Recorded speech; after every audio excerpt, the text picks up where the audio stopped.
What's up YouTube, welcome to another video. And this particular video I'm going to discuss about the leaks regarding the upcoming Samsung Galaxy S20 Plus 5G, and this week is also being bombarded with the new leaks regarding the upcoming Samsung S series. So I'm gonna tell you each and every leaks which has arrived in this particular video about the Samsung Galaxy S20 Plus 5G. So before going into the video, if you're new here on the channel, do consider subscribing it and hit the bell icon as well so you can get notified for every new awesome video which I upload on this channel. So guys, first we have seen that the leaks images regarding the upcoming Samsung Galaxy S20 Plus 5G has been leaked over the Twitter account by Max, and if you look at those images, we will be pretty much confirmed that the device is coming with the same punch hole camera cutout present on the latest devices which has been released by Samsung. The Note 10, A51 and even the S10 and Note 10 Lite have signed. And according to Max J, on the front of the device the screen looks flatter because Samsung is using 2.5 curved display on their device, and that is not a kind of a curved display which we have seen in the previous Note 10 Plus. On the front of the device we also see a 120 Hz of a refresh rate, and this refresh rate is kind of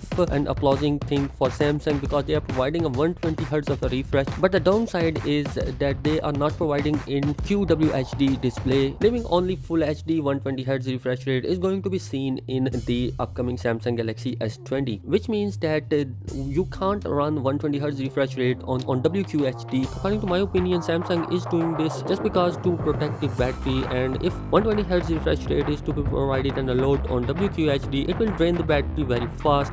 But having said that, OnePlus is planning to provide 120 Hz of a refresh rate on WQHD display. At the end of the day, Samsung is providing those display to OnePlus as well, so why can't they put that in their own devices? If we look at the hands-on video regarding the particular device, one thing we have also noticed that ultrasonic fingerprint scanner is also seen on front of the device. Other thing which is coming inside the Samsung Galaxy S20 Plus is the 5G variant is also coming alongside with the other 4G variant. This is one of the things which Samsung previous years has mentioned that they will provide you the 5G support in most of the devices which are coming in 2020. And let's move towards the back of the device, and if you look at the back of the device, you will notice that there are a square camera bump which has been leaked previously. This square camera bump is being seen on Samsung Galaxy other two devices as well, and particularly if I talk about the S20 Plus 5G, it is holding a triple camera sensor inside this square box, and along with that we also see a LED flashlight, and there is a tiny dot there, and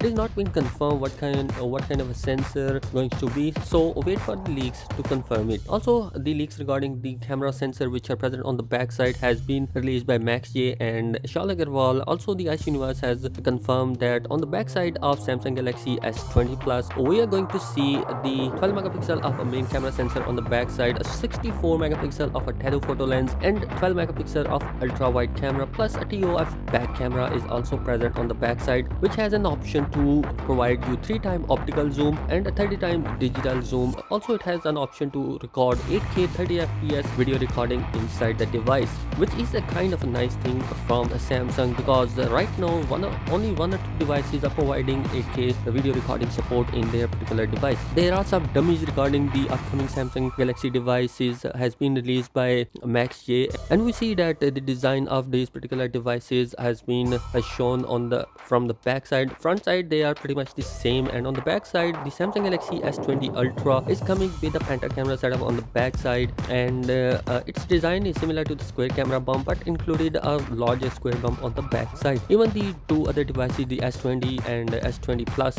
he also made a video regarding those dummy devices and compare it with all the last year devices which has been released. And if you want to check that video, it's linked in the description, you can check that video as well. Internally there are rumors, and according to those rumors we might see a Snapdragon 865 processor or Exynos 990 processor inside the device, but there are rumors particularly for the Samsung upcoming devices that Snapdragon 865 processor is going to be seen in all of the devices. If rumors are to believe, the front of the screen is coming 120 Hz Infinity or Dynamic AMOLED display, and this screen size will be of 6.7 inch, and WQHD Plus support is present there. Front of the device will also have a 10 megapixel on the top center of the device, support up to 4K 60 fps frame of video recording. Battery wise, it is also coming with a 4500 milliamp hour of a battery, and the charger which is coming inside will be 25 watt of charger if leaks are to be believed. And software wise, it is coming with Android 10 and one UI 2.1 according to the Ishal Agarwal list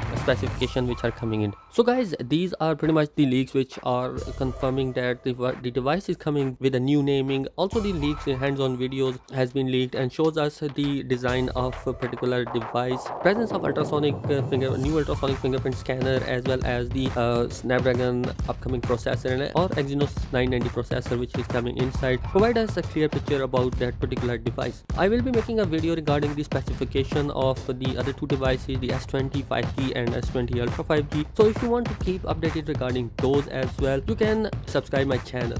So thanks for watching this video. I'll meet you in the next one. Peace out.